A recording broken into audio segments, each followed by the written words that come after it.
Hello everyone and welcome back to Assassin's Creed 2. We are in the middle of the bonus episodes, and last bonus episode we did the monthly Joni bonus statuettes. It should be noted that this is the second file of Assassin's Creed 2 that I've been running throughout the LP. On certain occasions I've had to switch between this file and the original one so that I could record certain parts of the story, and this is the second one. When I went to go record this particular episode, in which we go to the Auditore family crypt, I had some problems importing it, and thus could not save the video file. So we are recording this again through the second file. Hopefully it works, so I don't have to play through the whole game again. Drop. There we go, and let's do it. Head on inside.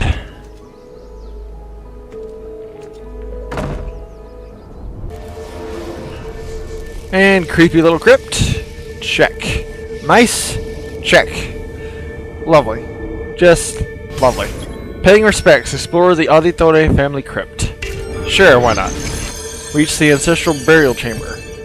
Throughout this this little side quest, I guess you call it, we're gonna run into these things, which is pretty much little retellings of the main inhabitants of this crypt story.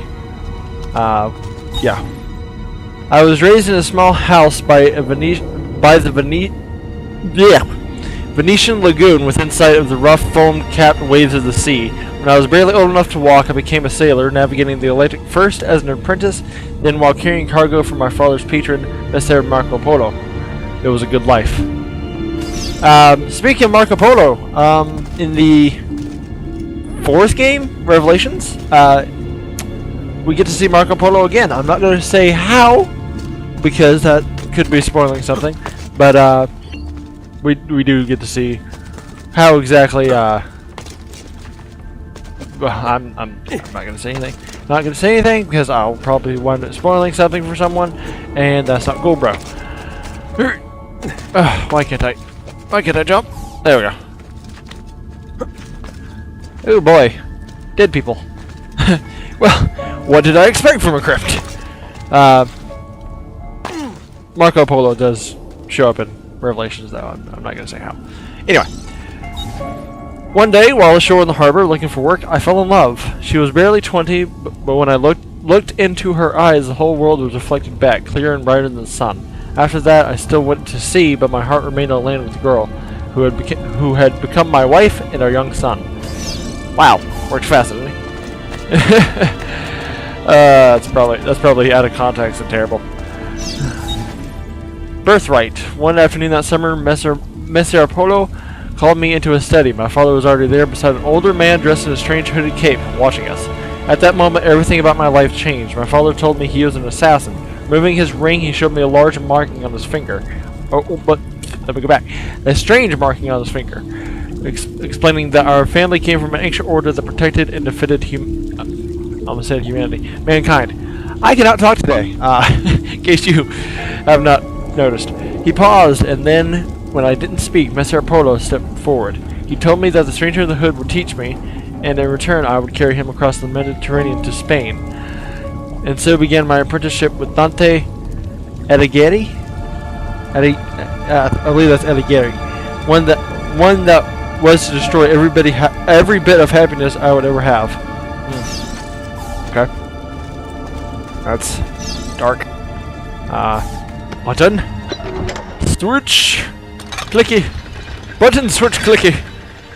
That's a technical term right there. Tell you what. Okay, jump.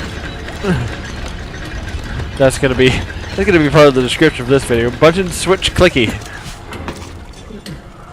A true monument to what the Assassin's Creed 2 LP has done to me. Okay, jump. Okay, and we can hit that switch if we want to go back through that door. But fortunately, we do not want to go back through that door, and I'm not gonna take that ladder. Thank you. Almost said elevator. A mentor. In preparation for our voyage, Mr. Alighieri met with me repeatedly. At first, our meetings were about purchasing supplies, but soon they became about higher things, about life, love, honor, and justice. He taught me that society was set up in such a way as to control its members, to stop us from thinking, from seeing. Soon I would look past all the laws and illusions. I understood that mankind was being used by its rulers, that we, the people, deserved freedom. It was then that Dante began showing me pages from a book that Messer Polo had brought back from the palace of the great Genghis Khan. The manuscript, the Codex, was about our order, the assassins. The Codex. So here we have yet another little tie between the whoever wrote this and Altair / Ezio. We do know that Altair wrote the Codex, though why exactly Genghis Khan had it, I don't know. We may find out. I don't know.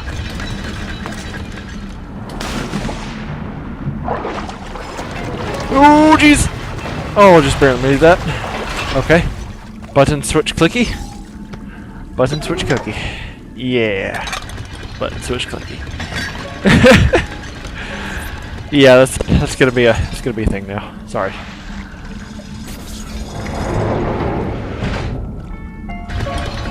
Actually, button switch, wouldn't that be kind of like a mouse?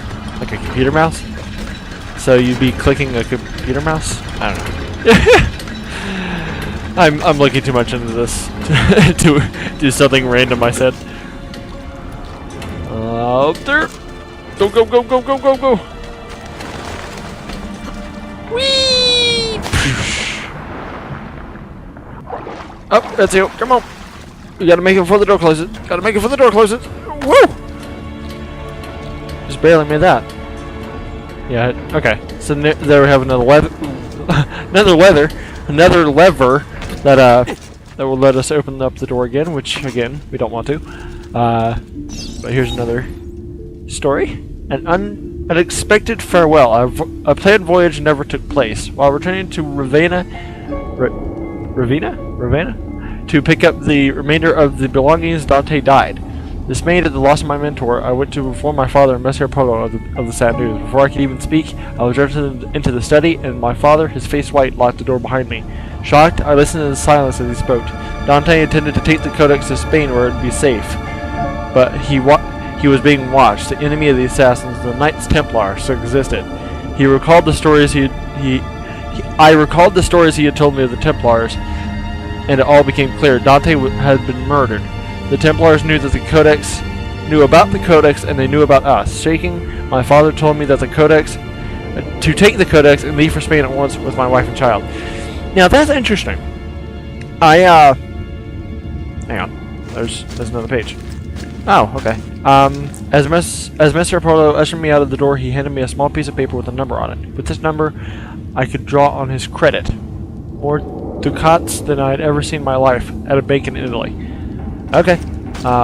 Guess ducats is a form of money? I don't know. That's interesting though. It sounded like they didn't know that the Templars still existed at that point. As history teaches us, the Knights Templar disbanded right around the same time that the real-life assassins did. Just after the Third Crusade. Some point after supposedly Altair's history, or his Assassin's Creed 1, more or less. I believe the Knights Templar and the actual Masyaf assassins actually disbanded right around the same time. So, yeah, that's a little bit of a history lesson for you. But it sounded like they didn't know that the Templars still existed at that point, which is interesting. You think they would have kept tabs on something like that, but maybe. Oh crap! Crud! Closed on me. Maybe the Templars hid it so well that hid the fact that they were still around so well that they just didn't catch on. Okay. Button switch clicky. Button switch clicky. So yeah, in accordance with Assassin's Creed 2, you get a little bit of a history lesson. You're welcome. Or supposed history. Who knows? The Assassins and the Templars might still be alive. I mean, how far can we truly say that... How far do we know that, the world of Assassin's Creed isn't our world? We don't know. It's kind of like the point of Assassin's Creed, to say that nothing is true and everything is permitted.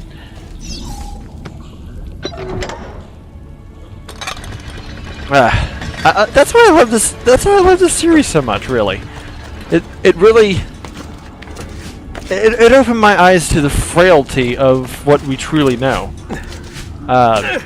and it's really great in that sense. Finally, I make it up there. Okay, here we have another lever that opens the door again, which we don't need to get to, but looks like there's something up here. Maybe not.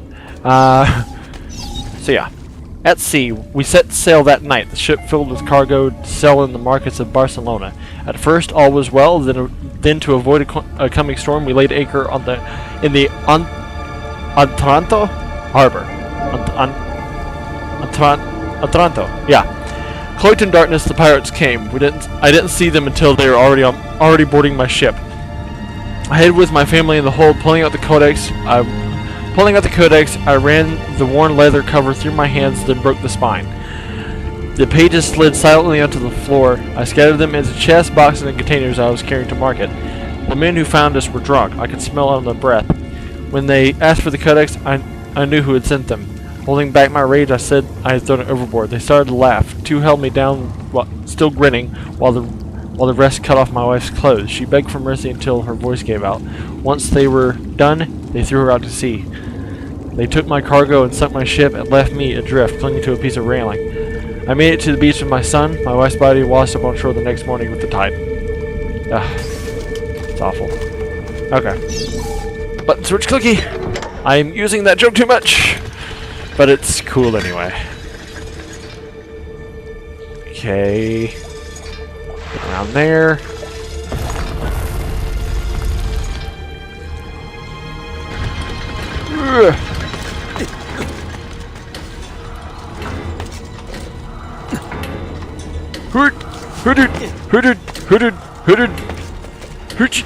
Oh come on! Oh come on! Oh come on! Don't do this to me, Ezio! Don't do this to me! Don't you dare! Freaking Ezio! Ezio! Ezio! Anyway,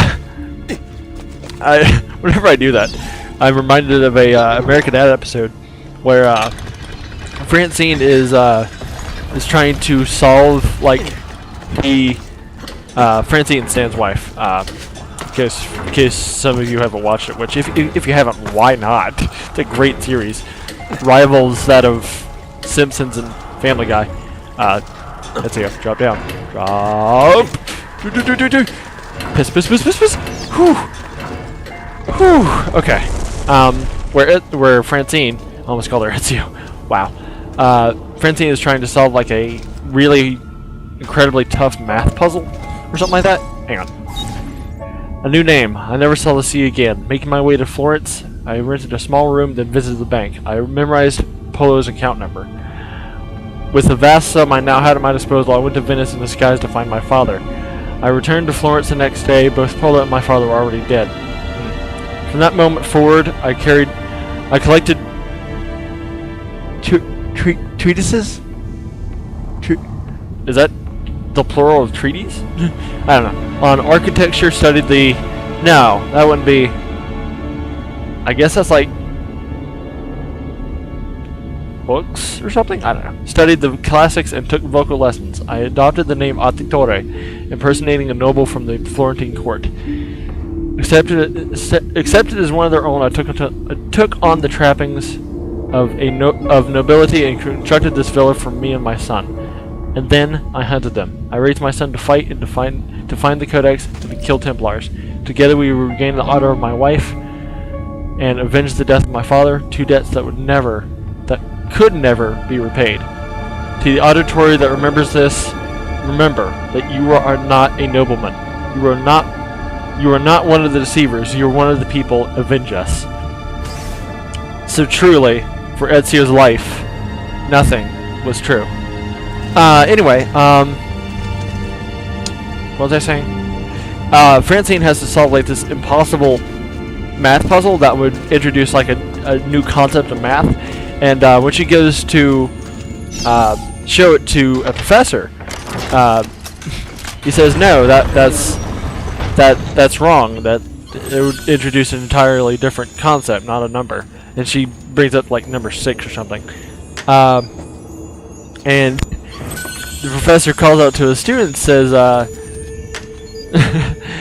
and that means, and one kid, apparently named Matthew, goes, "You failed!"